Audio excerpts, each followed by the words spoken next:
We are in a generation that discards so easily. We are in a generation of use and dump. A generation where people do not have memories of the past. People don't care. A generation where once people will achieve what they want, they feel they don't need it anymore. So you must keep a door open. Because when you have passed through that door out, you need to pass through it in.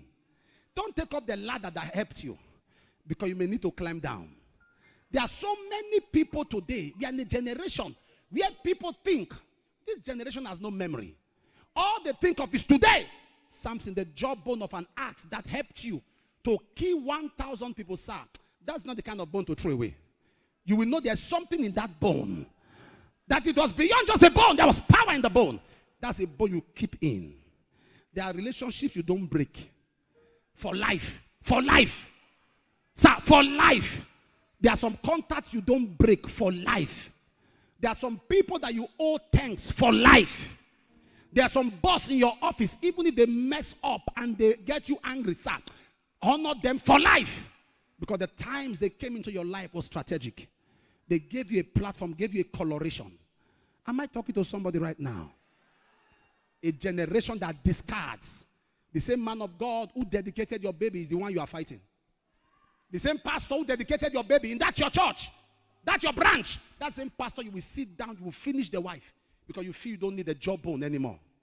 The same man that believed in you and carried you up is the man you have conspired with those that hate him to fight. Because you believe you are done with the jawbone. You don't need it anymore. In the same place where grace came, grace kept you. Now you are blessed. You are not trying to ask us if tithing is scriptural. When you were broke, you didn't ask that question. When you were stranded, you are in a generation. There are many of you looking at me now who need to cry to God for repentance.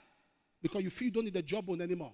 Before you got married, you lay on the altar, you cried, you wept, did everything. Now you are married. The baby that God gave you is the reason you can't come to church early. The miracle God gave you is now the reason. I can't come. You know these children. Yet people have 10, have 8, have 6, and they don't joke with service. You walked out of a grace thinking you have arrived, not knowing the grace still has so much to cover you. If you stayed under a grace for 10 years and you think you have so much, just imagine if you're under that grace for 20 years. If people's multiple good cannot swallow their tiny wrong, then you have a bad heart.